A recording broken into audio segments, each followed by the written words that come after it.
আজ আমরা 4 জন বন্ধু মিলে মটন পিকনিকের আয়োজন করেছি। তার জন্য সর্বপ্রথম মটনটাকে ভালোভাবে ধুয়ে নিতে হবে। এটা কি বলতো? সিনা। কই দেখি, এটা সিনার পিস। এটা সিনার পিস। আর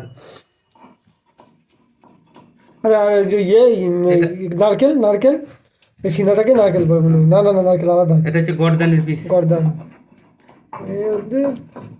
লেগ পিস। দেখবি, এটা হচ্ছে লেগ পিস। এবার কিন্তু ঘরোয়া উপায়ে খুব সুন্দর করে আমরা মশলা রেডি করে নিচ্ছি। বন্ধুদের সাথে পিকনিক করতে হলে কিন্তু সবাইকে সব ধরনের কাজ করতে হতে পারে। যেমন আমি কিন্তু এই মিক্স করতে পারি না সঠিকভাবে, কিন্তু আমার এই বন্ধু কিন্তু শুরু থেকে শেষ পর্যন্ত সব এই মাংসের দায়িত্ব কিন্তু এরই হাতে আছে। এ কিন্তু দেখুন কত সুন্দর করে মিক্স করে নিচ্ছে। সামনে একটি চর্বির পিস চলে আসলো, ভাই এটাকে টুকরো করে দিলে ভালো হতো। বন্ধুটি বলছে, আমি বলছি গোটাই চালিয়ে দে, কোনো ব্যাপার না, যখন পেটে চলে যাবে সব কিন্তু মিক্স হয়ে যাবে পেটের মধ্যে। আমি বন্ধুকে বললাম একটু তাড়াতাড়ি মিক্স কর, কারণ অনেক সময় লেগে যাচ্ছে। বন্ধু বললো এইখানেই তো টাইমটি লাগবে, কষাই করতে আর কি সময় লাগবে, সব থেকে বেস্ট হলো এখানেই যদি আমি যত সুন্দর করে মিক্স করব। এবার দেখুন আমরা কিন্তু কষাই স্টার্ট করে দিয়েছি, কত সুন্দর করে তেল ছেড়ে দিচ্ছে দেখুন। আর আমার থেকে ভালো কেউ কষাই করতে পারে না, এই জন্য সর্বপ্রথম আমি কিন্তু কষাইয়ের দায়িত্বটা নিয়েছি।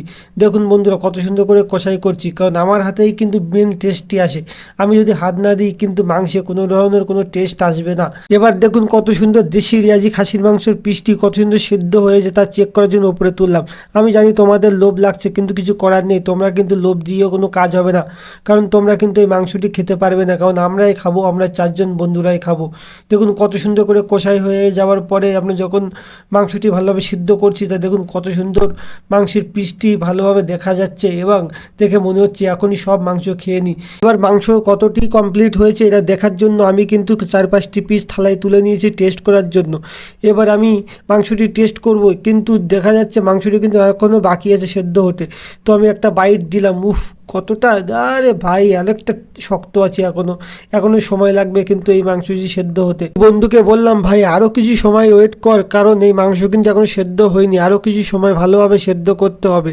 তারপর বন্ধুরা দেখুন এটা কিন্তু আমাদের মেন ফিনিশিং হয়ে গেছে, কত সুন্দর দেখাচ্ছে না মাংসটা, খুবই টেস্টি হয়েছে। কিন্তু যে যার মতো তুলে নিয়ে মাংস খাওয়া শুরু করে দিয়েছে, কারণ অনেক রাত হয়ে গেছে, প্রায় রাত 12টা। নিয়মের ভঙ্গন যখন শুরু হয়েছে,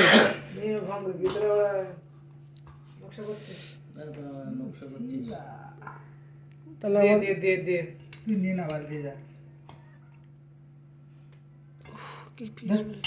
সেখানে ভাই পেপার দিয়েছি, পেপারে ভাগ ভাড়া করে দিয়ে দিত। এটা আলাদা তো বন্ধু।